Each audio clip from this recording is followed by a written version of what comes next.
The AFC North will be running back the same 4 quarterbacks next season as they did in 2022. The question then begs, where does Deshaun Watson rank among those 4 quarterbacks? We'll get to that on your latest Locked On Browns. You are Locked On Browns, your daily Cleveland Browns podcast. Part of the Locked On Podcast Network. Your team every day.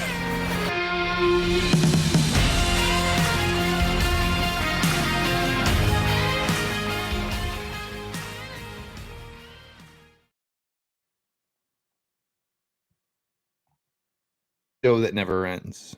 Welcome back, my friends, to the show that never ends, your daily delivery of all things Dog Pound, LGB on the LOB, the Locked On Browns podcast, brought to you by the Locked On Podcast Network, your team every day. Appreciate all the day oneers who were here every single day.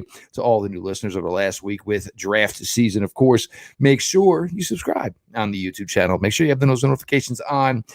We are there Monday through Friday. And of course, wherever you get your audio podcast, always available, always free. I am your host, Jeff Lloyd.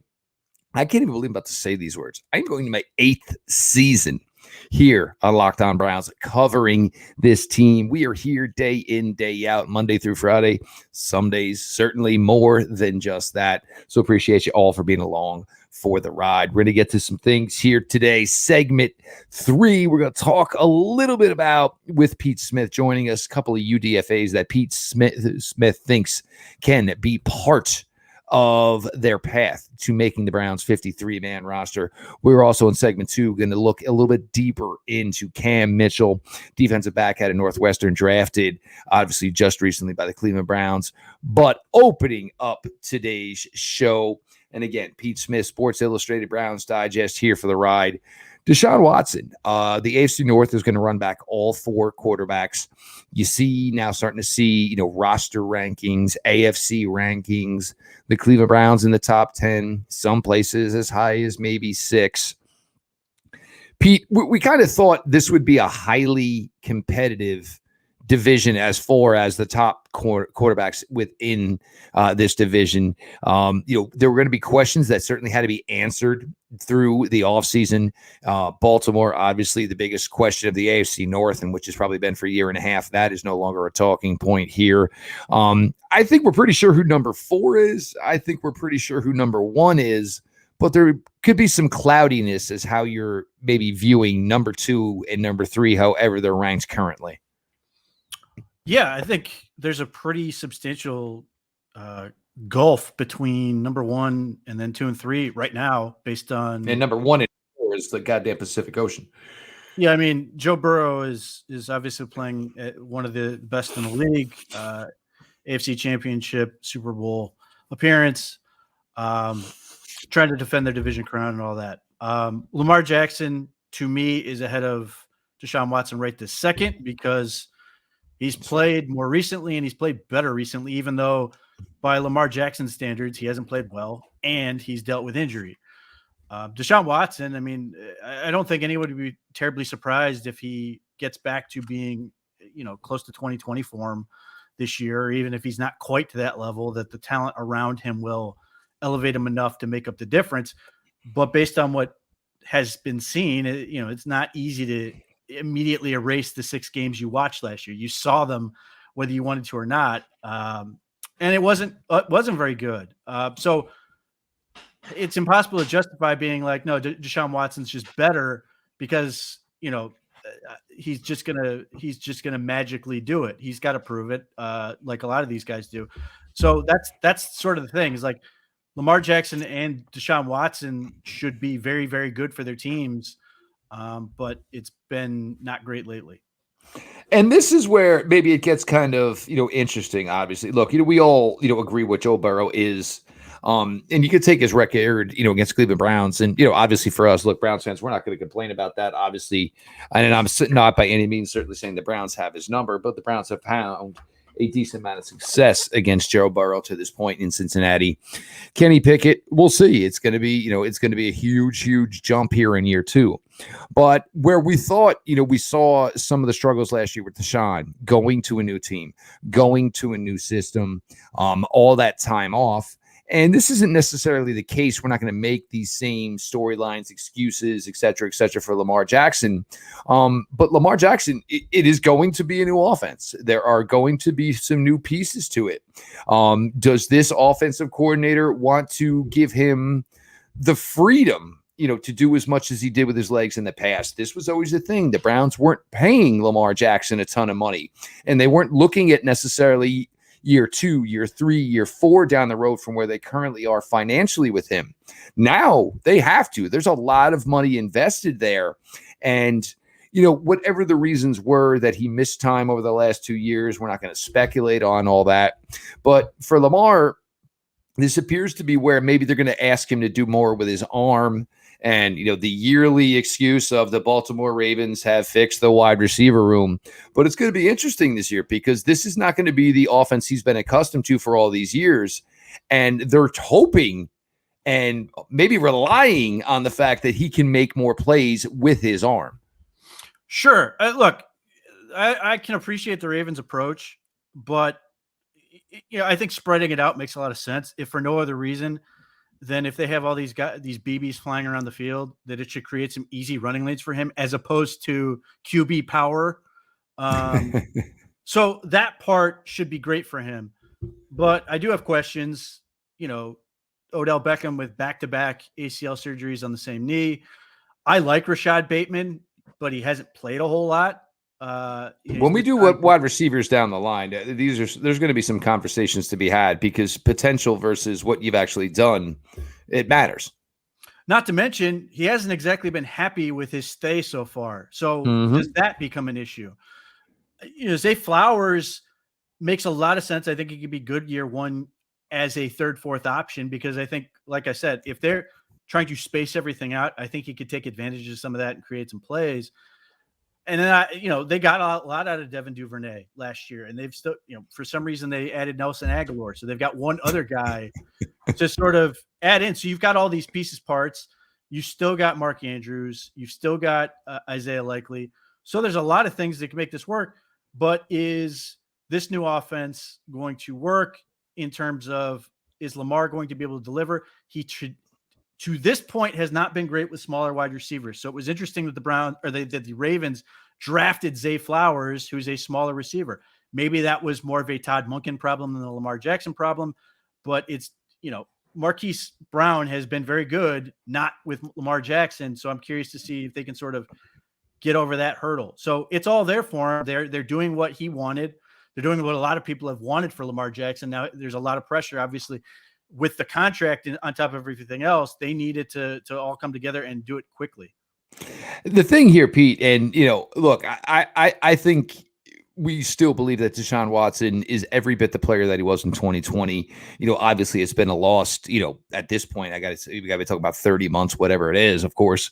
But there's a lot of reasons and, a lot of what the Browns did with that receiver room, whether it was through, free agency, through trade, through the draft, to give you a lot of optimism. He's going to show up in late July and he's going to work with his guys. Everybody else is going to work with guys who essentially probably aren't going to make this roster. But Deshaun, they really, really put an emphasis, and they're paying this wide receiver room. I think it's between $39-40 million this year. Granted, a lot of that's tied into one guy, of course, and I would say probably well deserved to this point. But there's a lot of optimism here as far as skill, talent, and him to work with, where basically you double down on the fact of how much money you gave Deshaun Watson. Yeah, there's a couple of things here. First, it's very easy to lie to yourself when you're just working out in shorts and there's, you're throwing against no defense and all this other stuff, or 7-on-7 type stuff, as opposed to real games. You can see it on the film, the eye in the sky doesn't lie type thing. And you can see some of the things you aren't doing right. And then it sort of gives you that reality check. So now after that, Deshaun Watson has to be more honest with what wasn't working, and at the same time have a very good focus on what needs to improve, like just his foot quickness and some of those things. But in terms of the receivers, I think the Browns have the second best receiver room in the division, which disagrees with I'm with you. I am absolutely with you. Amari Cooper is better than anybody else that is going to be trotted out in Pittsburgh. He's better than Donovan Peoples-Jones. His statistical output should mean something. Pickens can be this. Pickens can be. No, Donovan Peoples-Jones did it. Yes, well, and the part of that, you don't want to have to think of it like this, but you have to think of it like this. Who's your quarterback? Maybe Kenny Pickett's a lot better, and suddenly, Deontay Johnson looks more like Deontay Johnson that they has in the past, and George Pickens looks better. He takes another step forward, and I'm willing to hear the argument that the top two Steelers receivers are better than the Browns' top two. But after that, it's not good. And I think the Browns have more guys that can contribute and they're more highly motivated. In other words, the Browns are determined to make this using more receivers on the field work. The Steelers, I think, are, whether it's Gunnar Olszewski or whatever the hell, they've got Calvin Austin and the dude that was rehomed by the Rams most recently. If those guys don't work, the Steelers are perfectly comfortable just leaning to their tight ends. Pat Freiermuth is really, really good. Mm-hmm. They've just gotten they just got Darnell Washington. They have Cam's little brother there. Yep. Like, they can live with that, and they like using Najee Harris in their passing game. Like, they have another option. I don't think the Browns look at it like that. I think they are saying, look, this is what's going to work. This is why we did this. I have more faith in Elijah Moore than I do Allen Robinson. I have more faith in David Bell / Cedric Tillman / Marquise Goodwin, if that's the last three guys being able to produce, as opposed to a guy who had more jet sweeps than receptions last year. So that, to me, makes me feel like that's going to be a better situation. I don't know how you can come to the conclusion that it's worse than the Ravens, which, hasn't played other than Rashad Bateman and Devin Duvernay. It's all new guys. And one's a rookie and one's a guy with a, like I said, double reconstructed knee. I don't know how you can possibly look at this and go, of course they're better than the Browns. So I do think that group is underrated. I do think Amari Cooper is being vastly underappreciated. And Donovan Peoples-Jones is pretty good. I don't know what has to happen for him to sort of get that. And even if you don't think he's a true number two, so be it. If he and Elijah Moore are 2 3s to go with David Njoku and Amari Cooper, you're in good shape. Well, but the other thing is, everybody seems to want to prompt up Pickens. Like, well, what's the problem then with Elijah Moore? Because the same excuses can be made. But we got to get moving on here. We're going to kick it over. We're going to get going here. Segment 2. Pete had written in that article, and look, Pete's been doing these positional AFC North rankings over at Browns Digest. So make sure you guys are checking those out. Obviously, a little bit more deeper detail, written word. Look, man, you're all pretending you're working at your desk all day long. You're reading stuff. So make sure Browns Digest and this series. And obviously, Pete's a little bit deeper, comprehensive, deep dive here into some of the Browns draft picks. Make sure you're checking those out as we continue on your latest Locked On Browns. Jeff Lloyd, Pete Smith, appreciate you all for being along for the ride. This episode of Locked On Browns is sponsored by BetterHelp. Look, whatever you do, I'm a father. I am a husband, jobs. So there's a lot of times I'm spent trying to help my wife, help my kids, help people at my job. How do I make sure that I'm getting to be the best version of me? It's so easy to get caught up in what everyone else needs from you and never take a moment to think about what you need from yourself. Well, therapy can give you the tools to find more balance in your life so you can keep supporting others without leaving yourself behind. Look, I've been through a bunch in my time here at Locked On Browns. You guys know I went through an 11-month period where I lost my dad, where I lost my father, where I lost my brother. Difficult times. So if you're starting of thinking therapy, give BetterHelp a try. It's done entirely online. It's designed to be convenient, flexible, and suited to your schedule. Just fill out a brief questionnaire to get matched with a licensed therapist. If it's not working with that therapist at any time, you can switch, no additional charge. Find more balance with BetterHelp. Visit BetterHelp.com/lockedon today to get 10% off your first month. That's BetterHelp, HELP.com/locked on. Jeff Lloyd, Pete Smith, continuing here on your latest Locked On Browns. We've talked a little bit here about Deshaun Watson and his ranking within the AFC North. We're going to get a little bit more here. Cam Mitchell, Browns defensive back out of Northwestern. Now, you got a guy here that looks to be versatile, special teams experience. This is always key when you go into a draft, and you probably have 21 of 22 starters on the roster. Cam Mitchell, Pete, defensive back, cornerback, defensive back. We'll see how it all works out here. Northwestern, what do you got, Pete? I'm a fan. The biggest draw for him right off the rip is special teams. He played a ton, 383 reps there. But look, I'm a sucker for cocky guys who put dudes on the ground. And when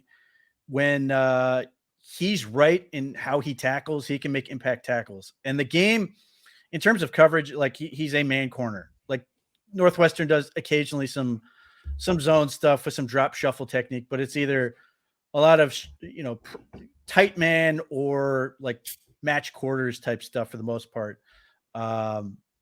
And he's competitive in that. And I think if you're looking at a game to go watch, I'd watch the game against Purdue, and you will see the wide receiver Charlie Jones that the Bengals drafted.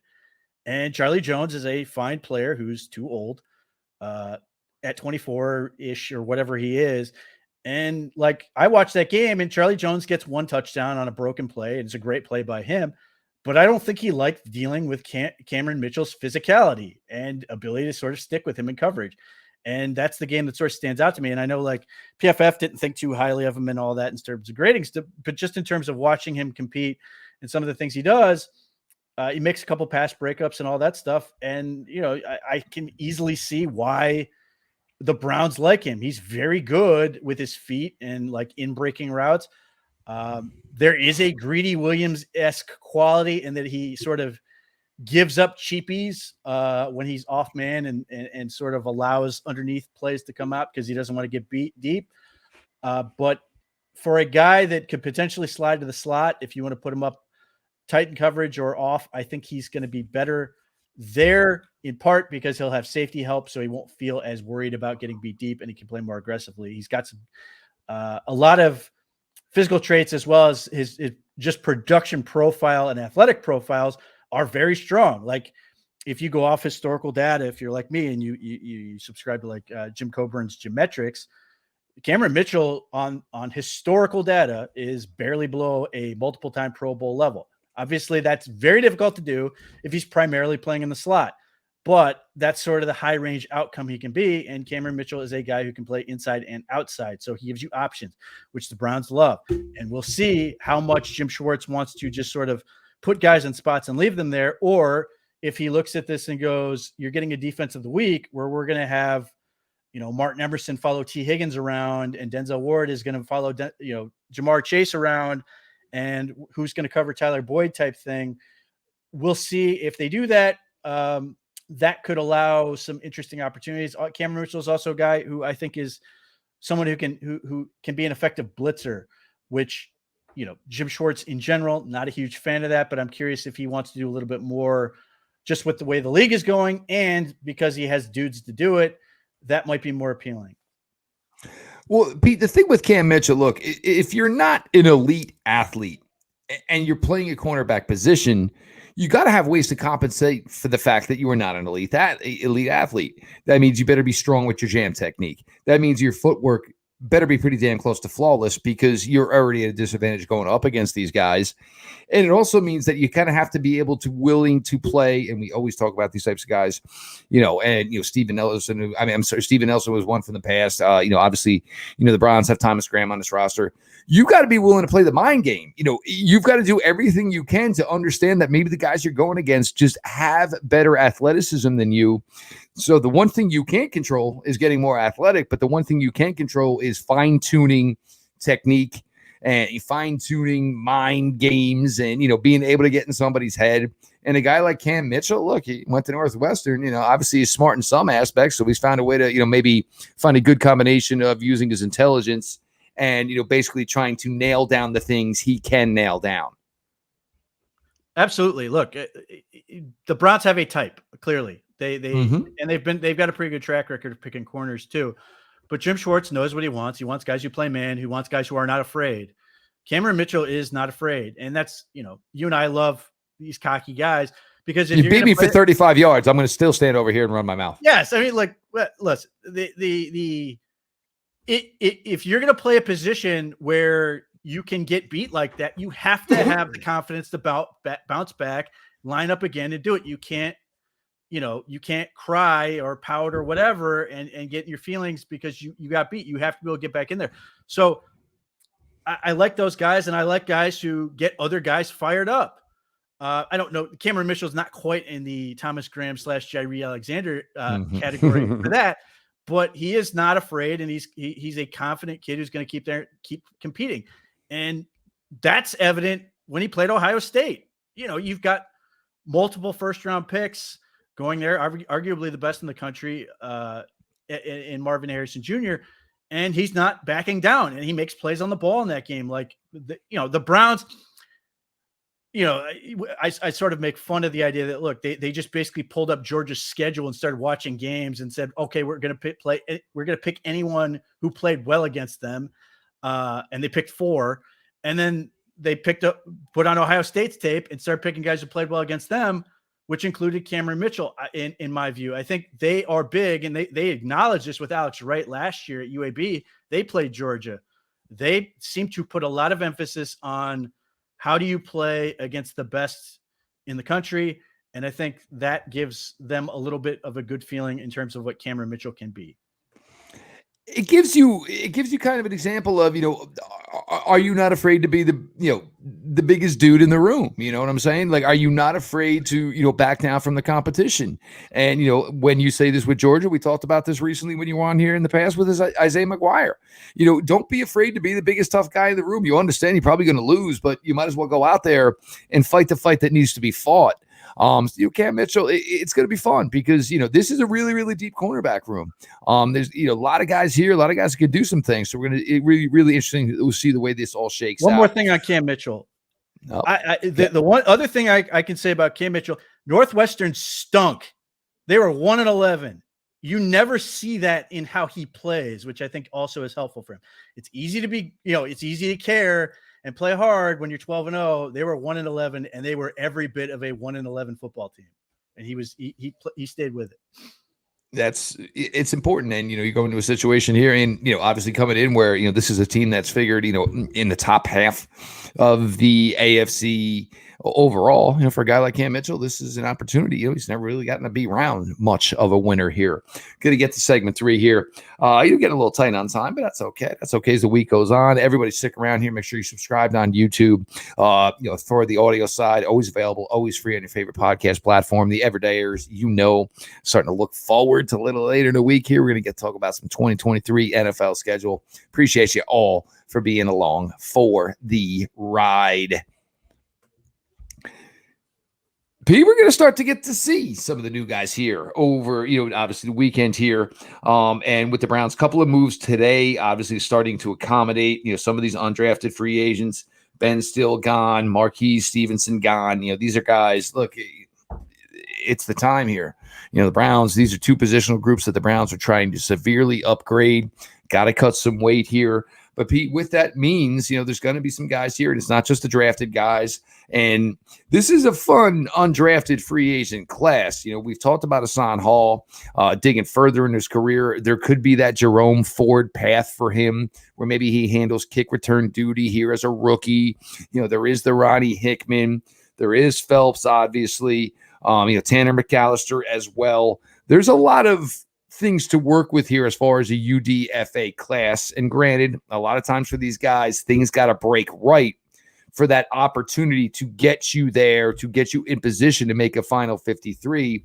Last year, the Anthony Bell was a great story.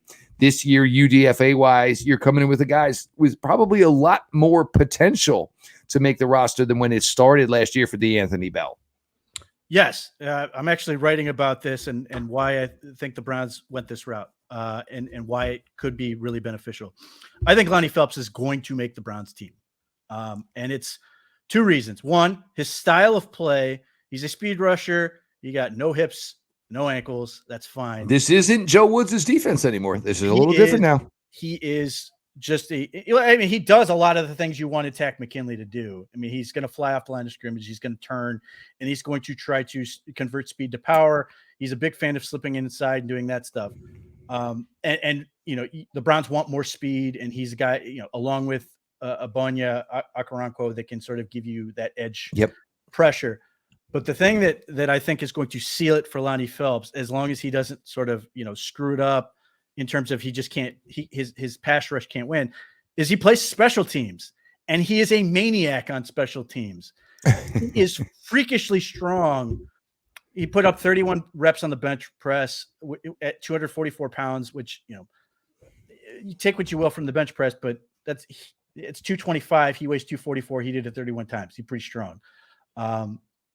But you watch him on special teams, and it's like a brawl for him. One, he can run 4.55 at that weight, and he's that powerful, and he wants to kill people. Not only do I think Lonnie Phelps is going to, make the roster, I think he's going to get in no less than 2.5 training camp fights, just because of how intense he is. Always need those guys. I just, to me, he just strikes me as a guy that's very hard to cut. Getting an edge rusher that can also do things like kick coverage is super valuable. And then, I know who you want me to go here, and until I know what he plays, I can't go with the money backer. As much as I love Charlie Thomas, I do think Ronnie Hickman's got the best path. I think we're going to get a lot of answers on what the Browns, how they view strong safety under Jim Schwartz. And if it's more of a box role, that's what Ronnie Hickman is good at. Ronnie Hickman is great at scraping inside out to make tackles and doing some of those things, playing downhill. He's not as good as being able to turn and run. I don't want to say it's on a tee for him, but the opportunity is there. I think the defense is going to cater to what he does well. He was super productive at Ohio State, even if there are questions about it as athleticism. But I think he's got a really good shot because of the state of the roster and what he can do. And look, and for the Browns, and it's not that they're starving for money, but if you can find a really, really cheap fill-in somewhere, that's huge. It's paramount for this team. You've got a lot of money committed. You committed to a running back. You committed to an edge. You're committed to a cornerback. Right now, you're still committed to a wide receiver. You're committed to, Deshaun Watson as well. I mean, there is a lot of big money here that is tied up in some players. So you got to find a way every now and then to nickel and dime your way through it. And a guy like Ronnie Hickman, that is a guy, and he comes in with all the experience in the world, obviously, the competition, the bright lights, none of that should stop a player like this. So it just seems like a seamless transition, for a guy where basically the path is there. And again, just don't screw it up. Hopefully, we're not going to say the word, don't get, with, anything as far as, injured, any of that stuff, obviously, but the path is there. And it seems like he comes in with a very, very defined opportunity in front of him as long as he just, meets the requirements, does the work, and should be a guy that stands out this weekend, because he's going to come in, with this opportunity. Yeah. Oh, that's the UDFA guy. This, he went to Ohio State. Yeah. UDFA doesn't really mean much of this is a spot where he should shine. He should come in and look like the best of the bunch. He should come in and look like a second and third round pick because he's, comes from Ohio State, and none of this is, too surprising or too big or, too awkward for a guy like this to come in and show out well in at least this type of thing. Then it's starting to parlay it into the team OTAs. Then it starts to parlay it into training camp. And keep in mind, the Browns do get 4 preseason games this year. So the opportunity certainly is there as well. He is Pete Smith, Browns Digest, obviously sportsillustrated.com. As far as the positional breakdowns in the AFC North, Pete has got that over there in offense, defense. Great stuff. Go ahead, check it out. Getting a little bit deeper here into some of these comprehensive reviews here.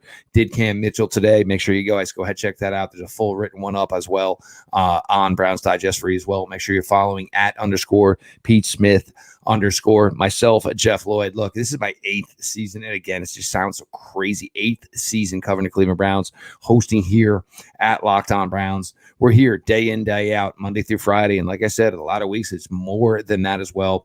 For all the everyday dayers. Again, you guys are the fabric on what this show is built. For the new listeners, the new viewers, go ahead, make sure you're subscribed on the Locked On Browns YouTube page. Notifications on, so when the content drops, you guys are there to consume it.